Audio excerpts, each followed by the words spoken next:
آج ماہ رجب کی 23 تاریخ جمعہ کا دن ہے۔ آج یہ 3 کام ضرور کر لینا، وہ جو ساری عمر نہ مل سکا آج مل جائے گا۔ ہر دعا قبول ہوگی، خدارا یہ موقع ضائع مت کرنا ورنہ پورا سال پچھتانا پڑے گا۔ بسم اللہ الرحمن الرحیم۔ ماہ رجب کی 23 تاریخ جمعہ کے دن یہ 3 کام کرنے سے ہر دعا قبول ہوگی، ہر حاجت پوری ہوگی۔ یہ 3 کام کرنے سے، یہ 3 چھوٹے چھوٹے اعمال پڑھنے سے رزق اور دولت کا طوفان آ جائے گا۔ خدارا یہ 3 کام کر کے اپنی قسمت کو چمکا لو۔ میں نے اس دن کا بڑی شدت سے انتظار کیا کہ کب ماہ رجب کی 23 تاریخ جمعہ کا دن آئے اور میں یہ 3 کام کر کے رب کریم سے اپنی حاجات کو پورا کروا لوں۔ ناظرین، رجب کا مہینہ بڑی تیزی سے گزر گیا ہے۔ آج ماہ رجب کی 23 تاریخ جمعہ کا دن ہے۔ آج یہ 3 کام ضرور کر لینا۔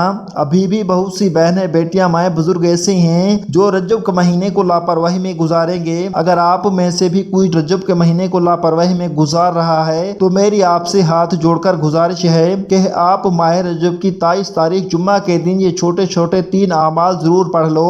جو بندہ یہ 3 کام کر لیتا ہے، اللہ پاک اس کے پورے سال کے دن پھیر دیتا ہے۔ اللہ پاک اس کے نصیب کو چمکا دیتا ہے۔ پورے سال کا رزق اور دولت اس کے مقدر میں لکھ دیا جاتا ہے۔ پورا سال نہ کبھی کسی کے سامنے جھکنا پڑتا ہے، نہ کبھی کسی سے مانگنا پڑتا ہے، نہ در بدر کی ٹھوکریں کھانا پڑتی ہے۔ اگر ماہ رجب کی 23 تاریخ جمعہ کے دن یہ 3 کام کرنے سے آپ کے پورے سال کی تنگ دستیاں ختم ہو جائیں، پریشانیاں ختم ہو جائیں، بیماریاں ختم ہو جائیں تو اس سے بڑھ کر اور کیا چاہتے ہو؟ یہ 3 اعمال آپ کے مقدر کے تمام بند تالوں کو کھول دیں گے۔ اگر کوئی رب کریم کی غیبی مدد سے مالا مال ہونا چاہتا ہے تو اس وظیفے کو کسی صورت مت چھوڑیے گا۔ آج ہر کوئی کسی نہ کسی پریشانی اور مصیبت کا شکار ہے۔ آج آپ میں سے جو کوئی مصیبتوں کا شکار ہے، پریشانیوں کا شکار ہے، آپ میں سے جو کوئی مقروض ہے، قرض اتنا ہے کہ ختم ہونے کا نام تک نہیں لیتا، اگر آپ میں سے کوئی بے روزگار بیٹا ہے، آپ کے گھر میں جوان بیٹے بے روزگار بیٹھے ہیں، آپ میں سے کوئی خود بے روزگار ہے، تو آج یہ 3 اعمال پڑھنے کی دیر ہے۔ عرش الہی سے ایسے فیصلے ہو جائیں گے کہ پورے سال کے رزق اور دولت کا انتظام ہو جائے گا۔ ماہ رجب کی 23 تاریخ جمعہ کے دن یہ 3 چھوٹے چھوٹے اعمال پڑھنے سے آپ کی غیب سے مدد ہو جائے گی، ہر حاجت پوری ہو جائے گی۔ وقت کی نزاکت کو مد نظر رکھتے ہوئے آئیے آج کے اس بابرکت عمل کی طرف چلتے ہیں۔ لیکن اس سے پہلے اگر آپ اس چینل پر نئے ہیں اور آپ نے ابھی تک اس چینل کو سبسکرائب نہیں کیا تو خدارا اس چینل کو ابھی سبسکرائب کر لیں، کیونکہ ایسے بہت سے وظائف، بہت سے اعمال آپ کے حوالے ڈیلی بیسس پر کرتا رہوں گا۔ آئیے ناظرین، اب ہم جان لیتے ہیں کہ آپ نے یہ وظیفہ کرنا کیسے ہے۔ آج 23 تاریخ جمعہ کا پورا دن، پوری رات آپ کے پاس موجود ہے۔ آپ کو جب جہاں جیسے وقت مل جائے، آپ نے باوضو مصلی پر بیٹھ کر سب سے پہلے نبی کریم صلی اللہ علیہ وسلم کی ذات مبارکہ پر 3 بار درود پاک پڑھنا ہے۔ درود پاک آپ کوئی سا بھی پڑھ سکتے ہیں۔ آپ لوگ صلی اللہ علیہ وسلم پڑھ لیں یا صلی اللہ علی محمد پڑھ لیں یا درود ابراہیمی پڑھ لیں۔ درود ابراہیمی کی فضیلت سب سے زیادہ ہے۔ ایک مرتبہ درود ابراہیمی میرے ساتھ بھی پڑھ لیں تاکہ ثواب ہو۔ اللہم صلی علی محمد وعلی آل محمد کما صلیت علی ابراہیم وعلی آل ابراہیم انک حمید مجید۔ اللہم بارک علی محمد وعلی آل محمد کما بارکت علی ابراہیم وعلی آل ابراہیم انک حمید مجید۔ 3 بار درود پاک پڑھتے ساتھ ہی فوری طور پر آپ نے سب سے پہلے اپنے مقصد کی نیت کرنی ہے۔ آپ میں سے جو کچھ بھی مانگنا چاہتا ہے مانگ لے۔ یہ رجب کا مہینہ ہے، قبولیت کی گھڑیاں ہیں۔ آج تقدیر اور نصیب کے مقدر کا ستارہ چمک اٹھے گا۔ آج روزگار کے لیے پڑھ لو، بے اولاد ہو اولاد کے لیے پڑھ لو، تنگ دست ہو روزگاری کے لیے پڑھ لو، میاں بیوی میں محبت کی کمی ہے اس کے لیے پڑھ لو، نافرمان اولاد نافرمان شوہر کے لیے پڑھ لو، قرض سے نجات کے لیے پڑھ لو، من پسند شادی من پسند نوکری کے لیے پڑھ لو۔ جس کی جو حاجت ہے، جو مقصد ہے، جو خواہش ہے، آج مانگ لینا۔ آج اگر آپ کو لگتا ہے کہ آپ کی کوئی حاجت ناممکن ہے، آپ کو لگتا ہے کہ یہ کسی صورت بھی پوری ہو نہیں سکتی، تو آپ نے صرف اپنے مقصد کی نیت کرنی ہے۔ اپنے مقصد کی نیت کرتے ساتھ ہی فوری طور پر آپ نے ایک بار اعوذ باللہ من الشیطان الرجیم بسم اللہ الرحمن الرحیم پڑھ کر وظیفے کا آغاز کرنا ہے۔ آج 23 رجب جمعہ کا دن جو پہلا کام آپ نے کرنا ہے وہ یہ ہے کہ آپ نے پہلے نمبر پر ایک قرآنی آیت پڑھنی ہے۔ وہ قرآنی آیت حسبناللہ و نعم الوکیل ہے، یہ ایک ایسی قرآنی آیت کا وظیفہ ہے کہ اس قرآنی آیت کے کمالات بے شمار ہیں۔ اس قرآنی آیت کو پڑھنے والا نظر باد سے، حسد، جادو، جنات سے رب کی مکمل حفاظت میں چلا جاتا ہے۔ آج میں آپ کو ایسے اعمال بتا رہا ہوں جن کے فائدے اتنے زیادہ ہیں کہ یہ 3 اعمال پڑھنے والا ہر طرح کی پریشانیوں سے بچ جائے گا۔ پہلے نمبر پر حسبناللہ و نعم الوکیل پڑھنے سے آپ کے نصیب کے تقدیر کے بند تالے کھل جائیں گے۔ آپ نے اس آیت مبارکہ کو کیسے پڑھنا ہے اور کتنی بار پڑھنا ہے ملاحظہ فرمائیں۔ حسبناللہ و نعم الوکیل 1 بار ہو گیا، حسبناللہ و نعم الوکیل 2 بار ہو گیا، حسبناللہ و نعم الوکیل 3 بار ہو گیا۔ اسی طرح سے آپ حسبناللہ و نعم الوکیل کو اپنے دائیں ہاتھ کی انگلیوں پر پڑھ لیں، تسبیح کے دانوں پر پڑھ لیں۔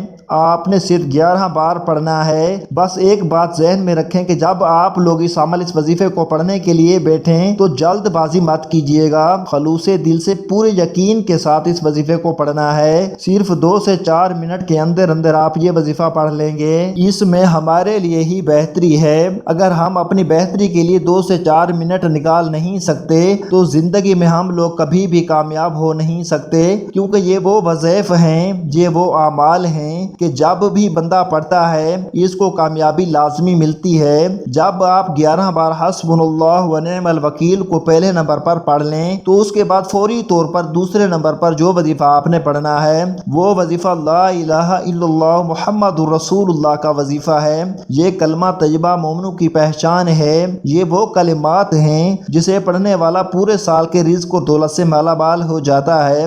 اللہ والوں کا کہنا ہے کہ کلمہ طیبہ کی ایک تسبیح آپ کی نسلوں کو آباد کر سکتی ہے۔ ایک تسبیح پڑھنے سے پورے سال کے انشاءاللہ دن پھر جائیں گے، ہر طرح کے مسائل کا خاتمہ ہو جاتا ہے۔ وہ جو ساری عمر نہ مل سکا آج ایک تسبیح پڑھنے سے مل جائے گا۔ آپ نے لا الہ الا اللہ محمد الرسول اللہ کو رب کریم کی توجہ کو مرکوز کرنے کے لیے پڑھنا ہے۔ اللہ تعالیٰ دنیا میں ہر قدم پر کامیابی آپ کا مقدر بنا دے گا اور آخرت کی بھی کامیابی آپ کے نصیب میں آئے گی۔ اور جو لوگ آپ سے حسد کرتے ہیں، منافقت کرتے ہیں، ان کے منہ پر تالا لگ جائے گا۔ جو کوئی آپ کے راستے میں رکاوٹ بن کر کھڑا ہو رہا ہے، یعنی رکاوٹیں پیدا کرتا ہے، یقین کریں اللہ رب العزت اس کو کفر و کردار تک پہنچا دے گا، اس کو نیست و نابود کر دے گا۔ آپ نے کسی طریقے سے پڑھنا ہے، ذرا ملاحظہ کریں۔ لا الہ الا اللہ محمد الرسول اللہ 1 بار ہو گیا، لا الہ الا اللہ محمد الرسول اللہ 2 بار ہو گیا، لا الہ الا اللہ محمد الرسول اللہ 3 بار ہو گیا۔ اسی طرح سے آپ ان کلمات کو اپنے دائیں ہاتھ کی انگلیوں پر پڑھ لیں یا تسبیح کے دانوں پر پڑھ لیں۔ آپ نے 100 بار پڑھنا ہے، یعنی ایک مکمل تسبیح پڑھنی ہے۔ اور اگر آپ کے پاس وقت ہے تو آپ 313 بار پڑھ لیں۔ اگر ایک تسبیح بھی پڑھیں گے تو یہ آپ کا عمل ہو جائے گا۔ لا الہ الا اللہ محمد الرسول اللہ سے اللہ اور اللہ کا رسول راضی ہو جائے گا، اور جس بندے سے اللہ رب العزت راضی ہو جائے اس بندے کی اگر 80,000 حاجتیں بھی ہوں تو وہ بھی بیٹھے بیٹھے پوری ہو جاتی ہیں۔ ایک تسبیح آپ کے پورے سال کے دن پھیر دیتی ہے۔ جب آپ دوسرے نمبر پر پہلے کلمے کی ایک مکمل تسبیح پڑھ لیں تو اب آپ نے تیسرے نمبر پر کون سا وظیفہ پڑھنا ہے، تیسرے نمبر پہ کون سا کام کرنا ہے جس کے بغیر یہ عمل نامکمل ہے۔ آخری عمل یہ وظیفہ آپ لوگوں کی بندشوں کو کاٹ کے رکھ دے گا۔ جو رکاوٹ بن رہا ہوگا رکاوٹوں کو اکھاڑ کر پھینک دے گا۔ یہ جو عمل ہے تیسرے نمبر والا، یہ پورے وظیفے کی جڑ ہے اور اس کے بغیر آپ کا یہ عمل مکمل ہو ہی نہیں سکتا۔ پہلے نمبر پر آپ نے 11 بار حسبناللہ و نعم الوکیل کو پڑھا، پھر آپ نے دوسرے نمبر پر لا الہ الا اللہ محمد الرسول اللہ کی ایک تسبیح پڑھی، اس کے بعد تیسرے نمبر پر آپ نے قرآن پاک کی سب سے مجرب سورت کوثر پڑھنی ہے۔ سورت کوثر کی تلاوت سماعت فرما لیں۔ بسم اللہ الرحمن الرحیم، انا اعطیناک الکوثر فصل لربک وانحر ان شانئک ھو الابتر۔ سورت کوثر کو آپ نے تیسرے نمبر پر 41 بار پڑھنا ہے۔ 41 بار پڑھنے کا مقصد یہ نہیں کہ جلد بازی میں پڑھ کر جان چھڑا لیں، ایسے نہیں پڑھیے گا، آرام آرام سے پڑھیے گا اور سب سے اہم بات اپنے مقصد کی نیت کر کے پڑھیے گا۔ جو بھی آپ کا خاص مقصد ہو اس کو ذہن میں رکھتے ہوئے آپ نے سورت کوثر کو 41 بار پڑھنا ہے۔ جب آپ یہ تینوں اعمال بتائے گئے طریقے اور ترتیب سے پڑھ لیں تو آخر میں پھر 3 بار درود پاک لازمی پڑھیے گا جو آپ نے عمل کے شروع میں پڑھا تھا۔ اب آپ کا عمل مکمل ہو گیا۔ یہ 3 کام، یہ 3 اعمال ماہ رجب کی